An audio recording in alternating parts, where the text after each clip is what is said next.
ಮೂಡಲಕೆರೆನ ಸುದ್ದಿ ವಾಹಿನಿಗೆ ಸ್ವಾಗತ. ಇದು ನಿಮ್ಮ ವಿಶ್ವಾಸ ಸುದ್ದಿಯ ಪ್ರತೀಕ. ಹಾಯ್ ಹೆಲೋ ಎಲ್ರಿಗೂ ನಮಸ್ಕಾರ. ಇವತ್ತಿನ ವಿಶೇಷ ಒಂದು ಕಾರ್ಯಕ್ರಮ ಏನಂದರೆ, ನಾವು ಇವತ್ತು ಈ ಒಂದು ಸಂದರ್ಶನದ ಬದಲು ಒಂದು ಚರ್ಚೆ ಮಾಡೋಣ ಅಂತ ನಿಮ್ಮ ಮುಂದೆ ಬಂದಿದ್ದೇವೆ. ಏನಂದರೆ, ಈಗ ದಿನಾಂಕ 26/8/2024 ನಮ್ಮ ಮುಳಬಾಗಿಲು ನಗರಸಭೆಯ ಅಧ್ಯಕ್ಷ ಮತ್ತು ಉಪಾಧ್ಯಕ್ಷರ ಚುನಾವಣೆ ಬರ್ತಾ ಇದೆ. ಆ ವಿಚಾರವಾಗಿ ನಿಮ್ಮ ಮುಂದೆ ಕುತೂಹಲ ಇದೆ ಈಗ ಸಾರ್ವಜನಿಕ ವಲಯದಲ್ಲಿ, ಮತ್ತು ವಿಶೇಷವಾಗಿ ಟಾಕ್ ಆಫ್ ದಿ ಟೌನ್ ಏನಿದೆ ಅಂದರೆ, ಮುಳಬಾಗಿಲಿನ ನಗರಸಭೆಯ ಮುಂದಿನ ಅಧ್ಯಕ್ಷರು ಯಾರು ಅಂತ ಈಗ ಚರ್ಚೆ ಪ್ರಾರಂಭ ಆಗಿದೆ.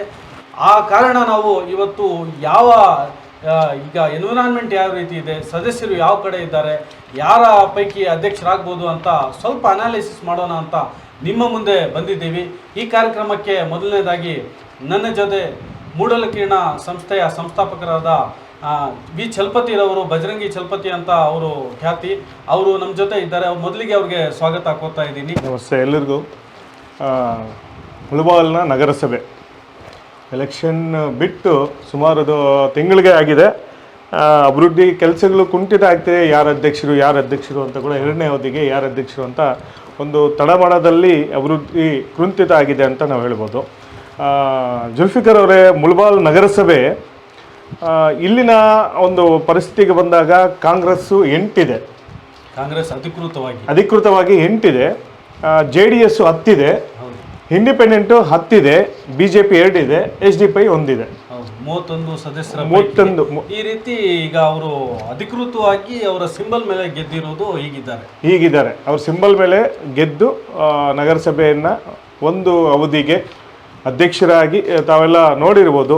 ಒಂದು ತ್ರಿಕೋನ ಸ್ಪರ್ಧೆಯಾಗಿ ಅದು ನಾಗೇಶ್ ಅವರ ಪೀರಿಯಡಲ್ಲಿ ಅಧಿಕಾರವನ್ನು ಸ್ವೀಕಾರ ಮಾಡಿದಂಥ ರಿಯಾಜ್ ಅಹಮದ್ ಅವರು 1ನೇ ಅವಧಿಗೆ ಆಯಿತು. ಈಗ ಬದಲಾದ ಚುನಾವಣೆಗಳು, ಸನ್ನಿವೇಶ ಎಲ್ಲ ಬದಲಾಗಿದೆ, ಸನ್ನಿವೇಶಗಳು ಬದಲಾಗಿದೆ, ಚುನಾವಣೆಗಳು ಬದಲಾಗಿದೆ, ರಾಜಕೀಯನೂ ಬದಲಾಗಿದೆ. ಏನು BJP JDS ಮೈತ್ರಿ ಆಗಿದೆ. JDS ಅಲ್ಲಿ ಗೆದ್ದಂತಹ ಸದಸ್ಯರು ಒಂದು ರೀತಿಯಾದಂತಹ ಕೆಲವು ಅಂದರೆ ಆ ಕಡೆ ಈ ಕಡೆನ ಅನ್ನೋ ಟೈಪಲ್ಲಿದೆ. ಅದರ ಜೊತೆಗೆ 2 BJP ಇದೆ, 8 ಕಾಂಗ್ರೆಸ್ ಇದೆ. ಈಗ ಇಲ್ಲಿನ ಸ್ಥಳೀಯರು ಶಾಸಕರು JDS ಅವರು, ಅದೇ ರೀತಿ MP ಅವರು JDS, ಅವರು ಕೂಡ 2 ಓಟು ಬರುತ್ತೆ. ಅಂದರೆ JDS ಕಡೆಗೆ ಶಾಸಕರದ್ದು ಒಂದು ಓಟು ಮತ್ತು MP ಅವರು ಒಂದು ಓಟು ಬರುತ್ತೆ. ಇನ್ನು ಉಳಿದ ಪಕ್ಷಾಂತರ ತಾವು ನೋಡ್ತಿರ್ಬೋದು, ಇತ್ತೀಚಿನ ನಡೆದಂತಹ ಚುನಾವಣೆಗಳು MP ಎಲೆಕ್ಷನ್ ಇರ್ಬೋದು, ಹಾಗೆ MLA ಎಲೆಕ್ಷನ್ ಇರ್ಬೋದು, ಯಾರ ಕಡೆ ಇದ್ದಾರೆ ಅಂತ. ಸರ್, ಈಗ ಕಳೆದ ಒಂದು ಅವಧಿಯ ಅಧ್ಯಕ್ಷರ ಬಗ್ಗೆ ನಾವು ನೋಡಿದಂಗೆ ಮಾತಾಡಬೇಕಂದ್ರೆ, ಅವರು JDS ಪಕ್ಷದವರು, ರಿಯಾಜ್ ಅಹಮದ್ ಅವರು ಆಯ್ಕೆ ಆಗಿದ್ರು. ಆದರೆ ಅವರು JDS ಕಡೆ ಇರಲಿಲ್ಲ. ಸ್ವಾಭಾವಿಕವಾಗಿ ಎಲ್ರಿಗೂ ಗೊತ್ತಿದೆ, ಮುಚ್ಚುಮರಿ ಅನ್ನೋದೇನಿಲ್ಲ. ಅವರು ಏನು ನಮ್ಮ ಮಾಜಿ ಶಾಸಕರು, ಮಾಜಿ ಮಂತ್ರಿಗಳೇನಿದ್ರು, H ನಾಗೇಶ್ ಅವ್ರ ಜೊತೆ ಜಾಸ್ತಿ ಗುಡಿಸ್ಕೊಳ್ತಾ ಇದ್ರು. ಆಗಿರುವಾಗ ಈಗ ಪ್ರೆಸೆಂಟ್ ನಮ್ಮ ಶಾಸಕರು ಏನಿದ್ದಾರೆ, ಸಮೃದ್ಧಿ ಮಂಜುನಾಥ್ ಅವರು JDS ಪಕ್ಷದಿಂದ ಗೆದ್ದಿದ್ದಾರೆ. ಅವ್ರ ಜೊತೆನೂ ಗುರುತಿಸ್ಕೊಳ್ತಾ ಇಲ್ಲ. ಅವರ ಎಲೆಕ್ಷನ್ನಲ್ಲಿ ಅವ್ರಿಗೆ ಆಪೋಸಿಟೇ ಮಾಡಿರೋದು.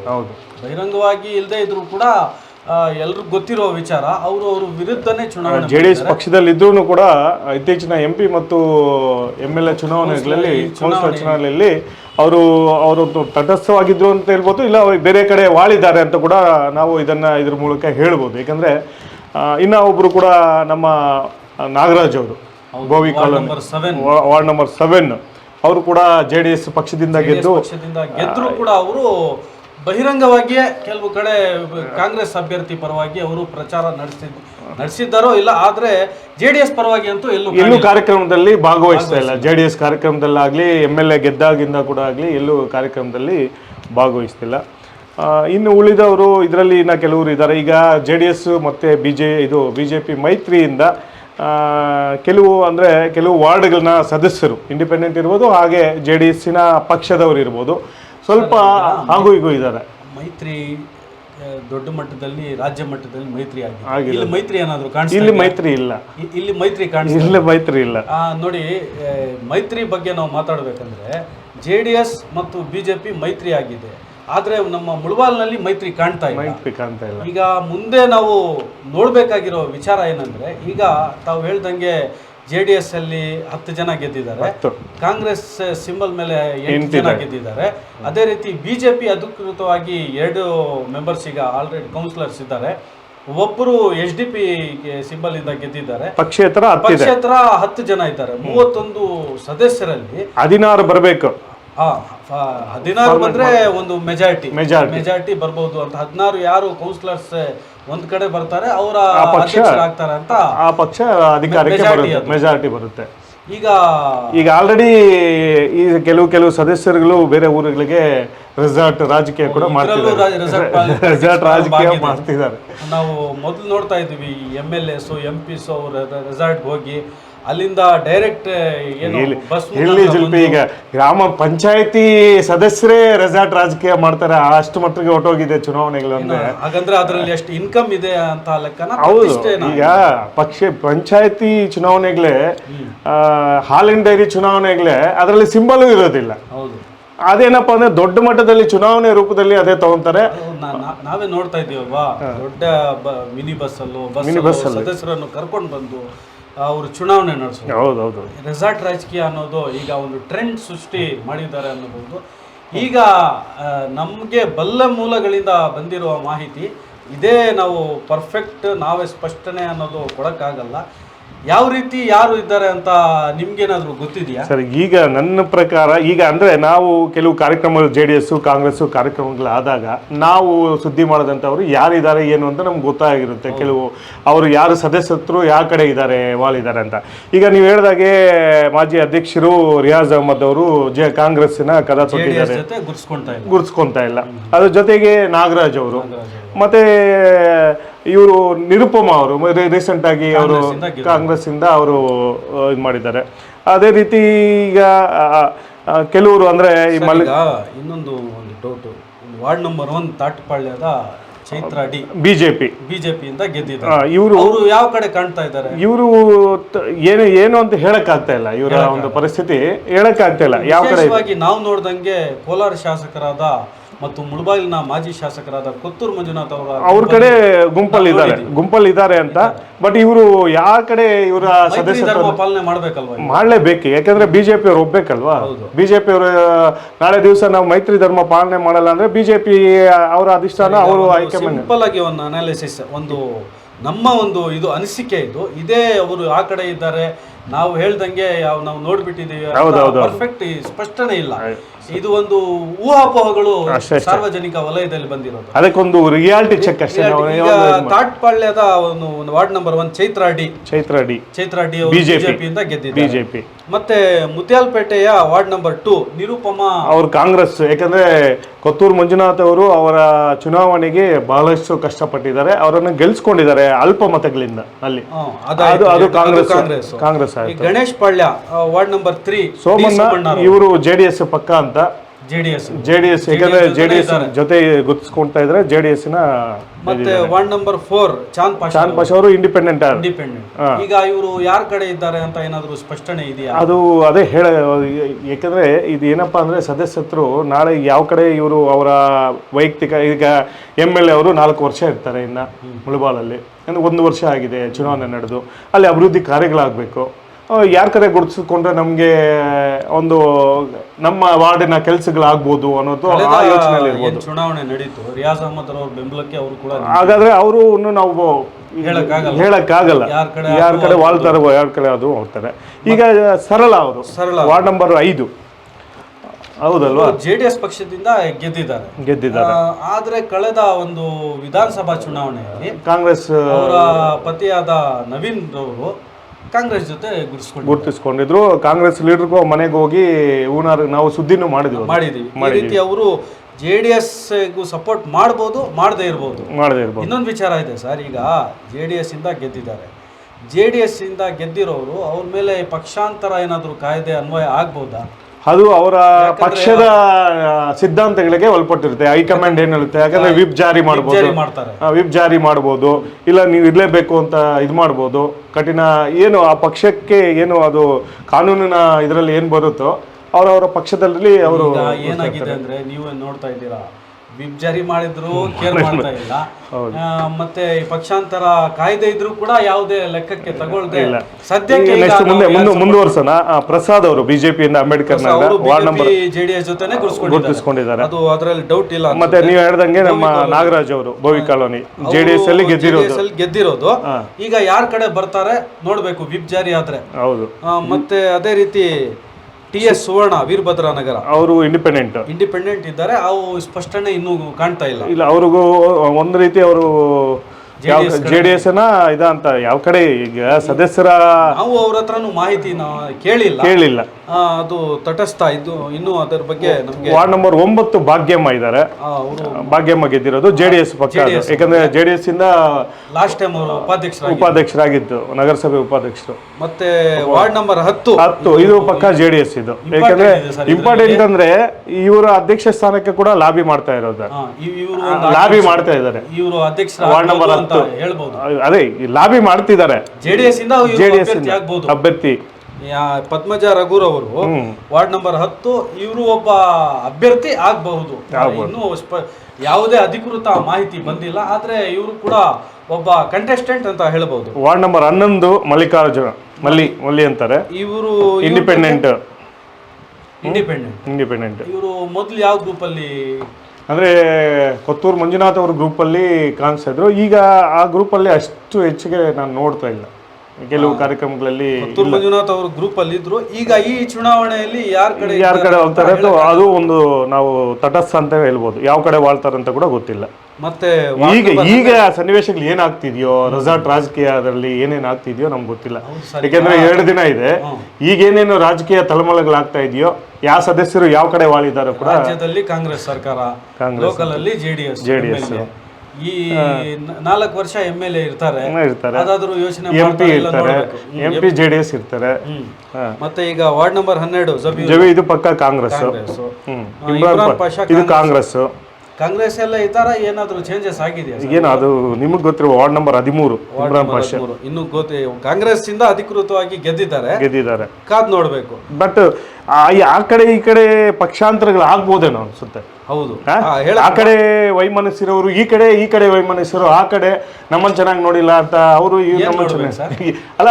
ಅಭಿವೃದ್ಧಿ ಕಾರ್ಯಗಳಲ್ಲಿ ಅಭಿವೃದ್ಧಿ ಕಾರ್ಯಗಳು ಒಂದು ಕಡೆ ಇದ್ರೆ, ಈಗ ರಾಜಕೀಯ ರೆಸಾರ್ಟ್ ಪಾಲಿಟಿಕ್ಸ್ ಪ್ರಾರಂಭ ಆಗಿದೆ. ಅದರಲ್ಲಿ ಏನಾದ್ರೂ ಚೇಂಜಸ್ ಆಗ್ಬಹುದು. ವಾರ್ಡ್ ನಂಬರ್ 14 ಸೈಯದ್ ವಜೀರ್ ಅವರು JDS ಇಂದ ಅಧಿಕೃತವಾಗಿ ಗೆದ್ದು ಶಾಸಕರ ಜೊತೆ ಗುರ್ಸ್ಕೊಂಡು ಅವರು ಒಳ್ಳೆ JDS ಅಲ್ಲಿ ಒಬ್ಬ ಅಲ್ಪಸಂಖ್ಯಾತರಲ್ಲಿ ದೊಡ್ಡ ಮಟ್ಟದ ನಾಯಕರಾಗಿ ಗುರ್ಸ್ಕೊಂಡಿದ್ದಾರೆ. ಈಗ ನಮಗೆ ಬಂದಿರುವ ಮಾಹಿತಿಯ ಪ್ರಕಾರ JDS ಅಲ್ಲಿ ಸ್ವಲ್ಪ ದೂರ ಇದ್ದಾರೆ ಅಂತ 26ಕ್ಕೆ ಗೊತ್ತಾಗುತ್ತೆ ಯಾವ ಕಡೆ ಇದ್ದಾರೆ ಅಂತ. ಮತ್ತೆ ವಾರ್ಡ್ ನಂಬರ್ 15 ಶಾಹೀನ್ ಪಾಷಾ ಕಾಂಗ್ರೆಸ್ ಅಲ್ಲಿ ಅಧಿಕೃತವಾಗಿ ಗೆದ್ದಿರೋದು. ವಾರ್ಡ್ ನಂಬರ್ 16 ಜಬೀನಾ ತಾಜ್ ಕಾಂಗ್ರೆಸ್ ಅವರು. Ward number 17 Samina Begum independent, ಇವರು ಸ್ವತಂತ್ರ ಅಭ್ಯರ್ಥಿಯಾಗಿ ಗೆದ್ದಿದ್ದಾರೆ. ಮತ್ತೆ ವಾರ್ಡ್ ನಂಬರ್ 18 ಮುಬೀನ್ ತಾಜರ್ ಅವರು, ಇವರು SDPI ಇಂದ ಗೆದ್ದಿರೋರು. ಇವರು ಯಾರು ಬೆಂಬಲ ಕೊಡ್ತಾರೆ ಕಾದ್ ನೋಡ್ಬೇಕು. ಮತ್ತೆ 19 ಅಕ್ಮಲ್ ಬೇಗ್ ಕೆಲವು ಕಡೆ JDS ಕಡೆ ಸ್ವಲ್ಪ ಕಾರ್ಯಕ್ರಮದಲ್ಲಿ ಕೂಡ ಭಾಗವಹಿಸಿದ್ರು. ಹಾಗಾಗಿ ಈಗ ಏನಾಗಿದೆಯೋ ಗೊತ್ತಿಲ್ಲ. ಕಾಂಗ್ರೆಸ್ ಅಧಿಕೃತವಾಗಿ ಗೆದ್ದಿರೋ ಶಾಸಕರ ಜೊತೆ ಕಾಣಿಸ್ಕೊಂಡಿದ್ರು. ಈಗ ಯಾರ ಕಡೆ ಅವರು ಒಲವಿದೆಯೋ ಕಾಂಗ್ರೆಸ್ ಜೊತೆ ಮತ್ತೆ ಬರ್ತಾರಾ, JDS ಗೆ ಸಪೋರ್ಟ್ ಮಾಡ್ತಾರಾ? ಯಾಕಂದ್ರೆ ಬಟ್ ಇಲ್ಲಿ ಏನಾದ್ರು ಇವರು ಅಕ್ಮಲ್ ಬೇಗ್ ಅಲ್ಲಿ ಲೇಡೀಸ್ ಏನಾದ್ರು ಗೆದ್ದಿದ್ರೆ ಇವರು ಜಾಸ್ತಿ ಪೈಪೋಟಿ ಕೂಡ ನೀಡ್ತಾ ಇದ್ರೆ ಅವರು ಕ್ಯಾಂಡಿಡೇಟ್ ಆಗ್ಬೋದಾಗಿತ್ತು. ಅದಕ್ಕೆ ನನ್ಗೆ ಕ್ಯಾಂಡಿಡೇಟ್ ಇಲ್ಲ, ನಾನು ಏನಾದ್ರು ಕಾಂಗ್ರೆಸ್ಗೆ ಸಪೋರ್ಟ್ ಮಾಡೋಣ ಅಂತ ಯೋಚನೆ ಇರಬಹುದು. ಈಗ ಮತ್ತೆ ವಾರ್ಡ್ ನಂಬರ್ 20 ಮುಸ್ತಫಾ ಪಾಷಾ, ಇವರು ಪಕ್ಕ JDS. ಯಾಕಂದ್ರೆ ಅವರು ಮೊನ್ನೆ ಲಾಸ್ಟ್ ಟೈಮ್ ನಾನೊಂದು ಸುದ್ದಿ ಮಾಡಿದಾಗ ನಮಗೆ ಸಮೃದ್ಧಿ ಮಂಜುನಾಥ್ ಬೇಕು, ಸಮೃದ್ಧಿ ಮಂಜುನಾಥ್ ನಾವು JDS ಪಾಲನೆ ಮಾಡ್ತೀವಿ ಅಂತ ಅವರು ಬೆಂಬಲಿಗ. ಏನಾಗ್ಬೋದು ಹೇಳಕ್ಕಾಗಲ್ಲ. ರಾಜಕೀಯ ಹೆಂಗೆ ಹೇಳಕ್ಕಾಗಲ್ಲ. JDS ಇದ್ದಾರೆ. ಮುಸ್ತಫಾ ಪಾಷಾ ಅವರು JDS ನ ಅಧಿಕೃತ JDS ನಿಂದ ಗೆದ್ದಿದ್ದಾರೆ. ಮತ್ತೆ 21 ಉಮ್ಮೆ ಹಾನಿ ಅವರು ಕಾಂಗ್ರೆಸ್ ಇಂಡಿಪೆಂಡೆಂಟ್. ಅದು ಸ್ವಲ್ಪ ಕ್ಲಾರಿಫಿಕೇಶನ್ ತಗೋಬೇಕು, ನಮ್ಗೂ ಡೌಟ್ ಇದೆ. ಕಾಂಗ್ರೆಸ್ ಇಂದಾನೇ ಇರಬೇಕು. ಮತ್ತೆ ವಾರ್ಡ್ ನಂಬರ್ 22 ನೇತಾಜಿ ನಗರ ಬೇಗಂ ಅಪ್ಪಿ ಅವರ ಧರ್ಮಪತ್ನಿ ಇವರು ಸ್ವತಂತ್ರವಾಗಿ ಗೆದ್ದಿದ್ದಾರೆ, ಈಗ ಕಾಂಗ್ರೆಸ್ ಕಡೆ ಇದ್ದಾರೆ ಅಂತ ಮಾಹಿತಿ ಅದು. ತದನಂತರ ಈಗ ಕುಂಬಾರಪಳ್ಯ 24ನೇ ವಾರ್ಡು SY ರಾಜಶೇಖರ್ ಇವರು ಅಲ್ಲ 23 ಅಹಮದ್ JDS. ಇದು ನಾವು ಮೇನ್ ಈಗ 23 ಲಾಸ್ಟ್ ಅಧ್ಯಕ್ಷರು ರಿಯಾಜ್ ಅಹಮದ್ ಇವ್ರದೇ ಈಗ ಪಾತ್ರ ಮಾಸ್ಟರ್ ಮೈಂಡ್ ಅಂತ ಹೇಳ್ಬೋದು. ಈಗ ಈ ನಡೀತಾ ಇದೆ ಅಲ್ವಾ ಈ ಚುನಾವಣೆ, ನೋಡೋಣ ಕಾದ್ ನೋಡೋಣ 26ಕ್ಕೆ ಇವ್ರದೇ ಒಂದು ಸೈನ್ಯ ಕಟ್ಕೊಂಡು ಏನಾದ್ರು ಕಾಂಗ್ರೆಸ್ ಅಭ್ಯರ್ಥಿ 23ನೇ ಬಿಟ್ಬಿಟ್ಟು ಮುಂದೆ ಹೋಗ್ಬಿಟ್ಟಿದ್ದೀರಾ? ಇಲ್ಲ, ಮೇನ್ ಅಭ್ಯರ್ಥಿ ಲಾಸ್ಟ್ ಅಲ್ಲಿ ಅವ್ರ ಬಗ್ಗೆ ಮಾತಾಡೋಣ ಅಂತ. 23 ವಾರ್ಡ್ ನಂಬರ್ 23 ರಿಯಾಜ್ ಅಹಮದ್ ಇವರ ನೇತೃತ್ವದಲ್ಲಿ ಏನಾದ್ರು ಕಾಂಗ್ರೆಸ್ ಅಭ್ಯರ್ಥಿಗೆ ಗೆಲ್ಸ್ತಾರಾ, ಇಲ್ಲಾಂದ್ರೆ ಇವರು ಮತ್ತೆ JDS ಸಪೋರ್ಟ್ ಮಾಡ್ತಾರಾ? ಎಲ್ಲಿ ಇಲ್ಲ ನೋಡ್ಬೇಕದು. ಇದು ಸ್ವಲ್ಪ ಸೀಕ್ರೆಟ್ 24 SY ರಾಜಶೇಖರ್ ಇಂಡಿಪೆಂಡೆಂಟ್ ಆಗಿದ್ರು. ಇಂಡಿಪೆಂಡೆಂಟ್ ಅವರು ಲಾಸ್ಟ್ ಟೈಮ್ ನಾಗೇಶ್ ರವರ ತಂಡದಲ್ಲಿ ರಿಯಾಜ್ ಅವರು ಈಗ ಹೆಚ್ಚಿಗೆ MLA ಶಾಸಕರ ಜೊತೆ ಕೂಡ ಹೆಚ್ಚಿನ ಕಾರ್ಯಕ್ರಮದಲ್ಲಿ ತೊಡಗಿದ್ರು, ನೋಡ್ಬೇಕದು. ಇದು ಮತ್ತೆ 25 ಮೇಲಿನಗರ ಜಹಾಂಗೀರ್ ಮೊಹಲ್ಲಾ ಭಾರತಿ M ಇವರು ಸ್ವತಂತ್ರ ಅಭ್ಯರ್ಥಿ ಇಂಡಿಪೆಂಡೆಂಟ್. ಇವರು ಯಾವ ಪಕ್ಷದಲ್ಲಿ ಯಾರಿಗೆ ಸಪೋರ್ಟ್ ಮಾಡ್ತಾರೆ ಇನ್ನೂ ನಿಗೂಢ ಇದೆ. ಮತ್ತೆ 26 ಗುಣಿಗಂಟಪಾಳ್ಯ ಶೋಭಾ ಎನ್ ರವರು JDS ಅವರು ಶಾಸಕರ ಜೊತೆನೇ ಇದ್ದಾರೆ. ಮತ್ತೆ ಅದೇ ರೀತಿ ಸೋಮೇಶ್ವರ ಪಾಳ್ಯ 27 ದಿವ್ಯಾಶ್ರೀ ಮೊದಲು ಕೊತ್ತೂರು ಮಂಜುನಾಥ್ ಅವರು. ಇದು ನೋಡ್ಬೇಕು, ಇದೆಲ್ಲ ಇವರು ಇನ್ನೂ ಬಹಿರಂಗ ಪಡಿಸಿಲ್ಲ. ಇವರು ಕಾಂಗ್ರೆಸ್ ಜೊತೆ ಇದ್ದಾರೆ ಅಂತಾನೆ ಮಾಹಿತಿ ಇದೆ.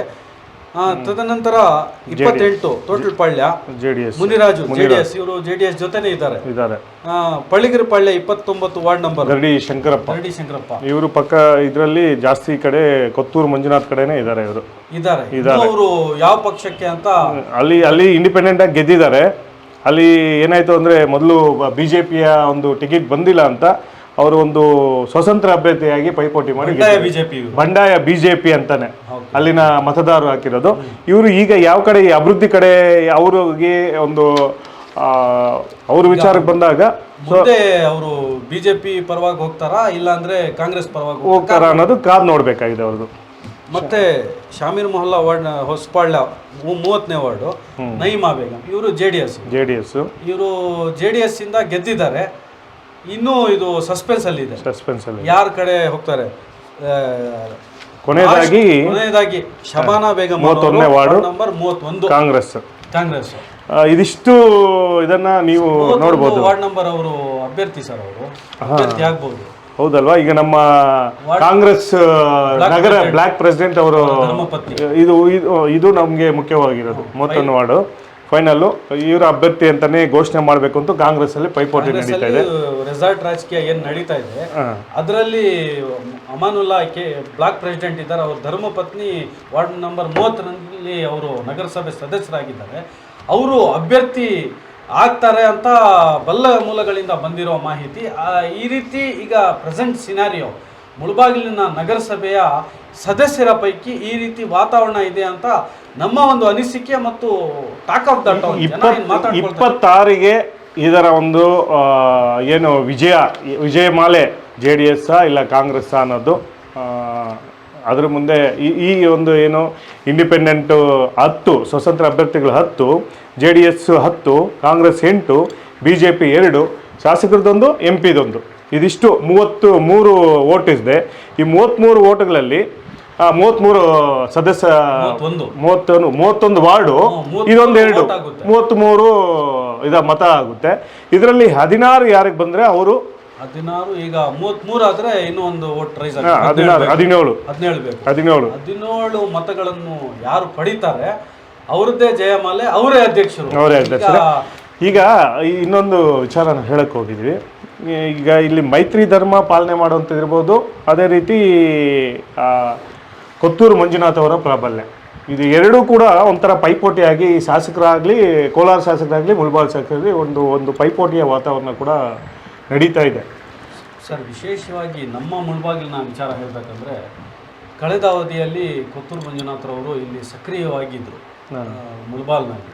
ಅವರು ಯಾವಾಗ ಮುಳಬಾಲ್ ಬಿಟ್ಟು ಕೋಲಾರ್ಗೆ ಹೋಗಿದ್ದಾರೆ ಅವರು ಇಲ್ಲಿ ಅಷ್ಟು ಸಕ್ರಿಯವಾಗಿ ಇಲ್ಲ, ಆದರೂ ಕೂಡ ಅವರ ಪ್ರಾಬಲ್ಯ ಪ್ರಾಬಲ್ಯ ತೋರಿಸ್ತಾ ಇದ್ದಾರೆ. ಹೌದೌದು. ನಗರಸಭೆಯಲ್ಲಾಗಲಿ ಬೇರೆ ಈಗ ಯಾವುದೇ ಚುನಾವಣೆ ಬಂದಿಲ್ಲ, ಜಿಲ್ಲಾ ಪಂಚಾಯತಿ ಆಗ್ಬೋದು, ತಾಲೂಕ್ ಪಂಚಾಯತಿ ಮುಂದೆ ಬರ್ಬೋದು. ಈಗ ವಿಶೇಷವಾಗಿ ನಾವು ಒಂದು ವಿಚಾರ ಮಾತಾಡಬೇಕಂದ್ರೆ, ಈ ನಗರಸಭೆ ಪುರಸಭೆ ಯಾವಾಗಿತ್ತು ಜಾಸ್ತಿ ಟರ್ಮ್ಸು ಈಗ JDS ಅಲ್ಲಿ ಬರ್ತಾ ಇತ್ತು. ನಾವು ನೋಡ್ದಂಗೆ JDS ಮೈತ್ರಿ ಸರ್ ಡಾಕ್ಟರ್ ರಹಮತುಲ್ಲಾ ಖಾನ್ ರವರು ಅವರು ಅಧ್ಯಕ್ಷರಾಗಿದ್ದರು. ಲಾಸ್ಟ್ ಟೈಮ್ ಸುಮಾರು ವರ್ಷಗಳು ಅವರು ಅಧ್ಯಕ್ಷರಾಗಿದ್ದರು. ನೋಡಿ, ಅಲ್ಲಿ ಮೈತ್ರಿ ಪಾಲನೆ, ಮೈತ್ರಿ ಧರ್ಮ ಅಂತೀವಿ. ಅವರು ಲಾಸ್ಟ್ ಟೈಮ್ ಅವರು ಅಧ್ಯಕ್ಷರಾದಾಗ BJP ಅವರು ಅವ್ರಿಗೆ ಸಪೋರ್ಟ್ ಮಾಡಿದ್ರು. BJPಯ 4 ಸದಸ್ಯರು ಅವರ ಬೆಂಬಲಕ್ಕೆ ನಿಂತು ಅವರಿಗೆ ಅಧ್ಯಕ್ಷರು ಮಾಡಿದ್ರು. ಅವಾಗ JDS ಅಲ್ಲಿ ಇದ್ರು ಅವರು JDS ಅಲ್ಲಿ ಇದ್ರು. BJPಯ 4 ಸದಸ್ಯರು ಅವ್ರಿಗೆ ಬೆಂಬಲ ಕೊಟ್ಟು ಅವ್ರಿಗೆ ಅಧ್ಯಕ್ಷರು ಮಾಡಿದ್ರು. ಆವಾಗ ನಮ್ಮ ಕೋಲಾರ ಜಿಲ್ಲೆಯ ಏನು ಇನ್ಚಾರ್ಜ್ ಮಿನಿಸ್ಟರ್ ಆಗಿ ವರ್ತೂರ್ ಪ್ರಕಾಶ್ ಅವರು ಕೂಡ ಬಂದು ಬೆಂಬಲ ಮಾಡಿ ಇಲ್ಲಿ ಗೆಲ್ಸಿದ್ರು. ಅಂದರೆ ಇಲ್ಲಿ ಮೈತ್ರಿ ಅನ್ನೋದು ಇಂಪಾರ್ಟೆಂಟ್ ಅಲ್ಲ, ಕಾಂಗ್ರೆಸ್ ಅನ್ನೋದು ಇಂಪಾರ್ಟೆಂಟ್ ಅಲ್ಲ, ಇಂಡಿಪೆಂಡೆಂಟ್ ಅನ್ನೋದು ಪ್ರತಿಷ್ಠೆ. ನಮ್ಮ ಒಂದು ಗ್ರೂಪಿಂದ ಒಂದು ಆಗಬೇಕು, ನಿಮ್ಮ ಒಂದು ಗ್ರೂಪಿಂದ ಆಗಬೇಕು ಅಂತ ಆ ರೀತಿ ಆಗ್ತಾ ಇದೆ. ಮುಂದೆ ಏನಾಗ್ಬೋದು ನಿಮ್ಮ ಪ್ರಕಾರ? ಈ ರೀತಿ ಈಗ ಅದೇ ಒಂದು ನಮಗೊಂದು ಕೂಡ ಒಂಥರ ಕುತೂಹಲ ಕೆಲಿಸುವಂತಹ ಒಂದು ಇದಾಗಿದೆ. ನಮ್ಮವರು ಇವರು ಅಂತ ಈಗ ರೆಸಾರ್ಟಲ್ಲಿ ಯಾರ್ಯಾರು ಯಾವ ಕಡೆ ವಾಲಿದಾರೋ ಆ ರೆಸಾರ್ಟ್ಗಳಲ್ಲಿ ಏನೇನು ಮನಸ್ಪರ್ಧೆಗಳಾಗ್ತಾ ಇದೆಯೋ, ಏನೇನು ಆಮಿಷಗಳಿದೆಯೋ, ಸರ್ಕಾರ ಕಾಂಗ್ರೆಸ್ ಇದೆ ಇದರಲ್ಲಿ ಅಂತ ಒಂದು, ಶಾಸಕರು MP JDS ಇದ್ದಾರೆ ಅಂತ ಇನ್ನೊಂದು ಕಡೆ ವಾಲುವಂಥದ್ದು. ಈಗ ಯಾವ ಕಡೆ ಈ ಸದಸ್ಯರು ವಾಲ್ತಾರೆ ಅಂತ ಕೂಡ ಇದು ನೋಡಬೇಕಾದ್ರೆ ಒಂದು ಕುತೂಹಲ ನಮಗೆಲ್ಲ ಕೂಡ ಒಂದು ಇದಾಗಿದೆ. ಈ ನಗರಸಭೆಗೆ ಇನ್ನೇನು ಕೇವಲ 14 ತಿಂಗಳು ಅಷ್ಟೇ ಇರೋದು ಚುನಾವಣೆಗೆ. ಈಗ ಇಷ್ಟು ತಿಂಗಳು ಅಧ್ಯಕ್ಷರೇ ಇರಲಿಲ್ಲ. ಹೌದು, ಅಧ್ಯಕ್ಷರು ಇಲ್ಲದೆ ಅಧಿಕಾರಿಗಳು ಏನಂದರೆ, ನಮ್ಮ ಈ ಡೆಮೊಕ್ರೆಟಿಕ್ ನಮ್ಮ ಇಂಡಿಯಾ ಇದರಲ್ಲಿ ಈ ಪ್ರಜಾಪ್ರಭುತ್ವದಲ್ಲಿ ಒಬ್ಬ ಚುನಾಯಿತ ಪ್ರತಿನಿಧಿಗಳು ಇಲ್ಲ ಅಂದರೆ ತುಂಬ ಕಷ್ಟ ಅನುಭವಿಸ್ತಾ ಇದ್ದೀವಿ. ಈಗಾಗಲೇ ಇಷ್ಟು ತಿಂಗಳು ಇರಲಿಲ್ಲ. ಅಧಿಕಾರಿಗಳು ಅವ್ರದ್ದೇ ಆಟ, ಅವ್ರು ಹೇಳಿದ್ದೇ ನಡೆಯೋದು. ಜನಪ್ರತಿನಿಧಿಗಳು ಯಾವಾಗ ಅಲ್ಲಿ ಸಕ್ರಿಯವಾಗಿ ಇರಲ್ಲ ಆವಾಗ ಅಧಿಕಾರಿಗಳಿದ್ದೇ ದರ್ಬಾರ್, ದರ್ಬಾರ್ ಅಂತ ಹೇಳ್ಬೋದು. ಯಾಕಂದರೆ ಈ ಜನಪ್ರತಿನಿಧಿಗಳು ಅಲ್ಲಿ ಆಕ್ಟಿವ್ ಆಗಿರಲ್ಲ, ಅವರು ಅಧ್ಯಕ್ಷರು ಉಪಾಧ್ಯಕ್ಷರಾಗಿರಲ್ಲ. ಆಗಿರುವಾಗ ಅವ್ರು ಹೇಳಿದ್ದೇ ನಡೆಯೋದು. ಈಗ 14 ತಿಂಗಳು 10 ತಿಂಗಳು ಎಷ್ಟು ಅವ್ರಿಗೆ ಅವಧಿ ಸಿಗುತ್ತೆ, ಅದರಲ್ಲಿ ಅಭಿವೃದ್ಧಿ ಮಾಡಲಿ ಅಂತ ನಾವು ಕೂಡ ಬಯಸ್ತೀವಿ. ಶಾಸಕರ ಯಾರ ಬೆಂಬಲದಿಂದ ಆದರೂ ಆ ಕಾಂಗ್ರೆಸ್ ಅಲ್ಲಿ ಆಗಲಿ JDS ಇಂದ ಆಗಲಿ ಶಾಸಕರು ಇರ್ತಾರೆ, MP ಅವರು ಇರ್ತಾರೆ, ರಾಜ್ಯ ಸರ್ಕಾರ ಇದೆ. ಎಲ್ಲರ ಬೆಂಬಲದಿಂದ ನಮ್ಮ ಮುಳಬಾಗಿಲು ನಗರಕ್ಕೆ ಅಭಿವೃದ್ಧಿ ಆಗಲಿ ಅಷ್ಟೇ. ನಾವು ಬಯಸೋದು, ಜನ ಬಯಸೋದು ಅಷ್ಟೇ.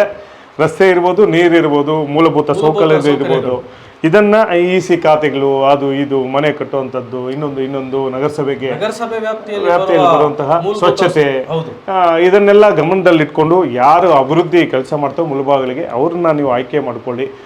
ದಯವಿಟ್ಟು ಮುಂದೆ ಮುಳಬಾಗಿಲನ್ನ ಒಂದು ಒಳ್ಳೆ ತಾಲೂಕು, ಒಳ್ಳೆ ನಗರವನ್ನೇ ಸುಂದರ ನಗರವನ್ನಾಗಿ ಮಾಡೋದಕ್ಕೆ ನಿಮ್ಮ ಒಂದು ಮನಸ್ಸುಗಳು ಇರಲಿ ಅಂತ ನಾವು ಈ ಸಂದರ್ಭದಲ್ಲಿ ತಿಳಿಸುತ್ತಾ 26ಕ್ಕೆ ಈ ಕುತೂಹಲಕ್ಕೆ ತೆರೆ ಬೀಳ್ತಾ ಇದೆ ಈ ನಗರಸಭೆ ಇದಕ್ಕೆ.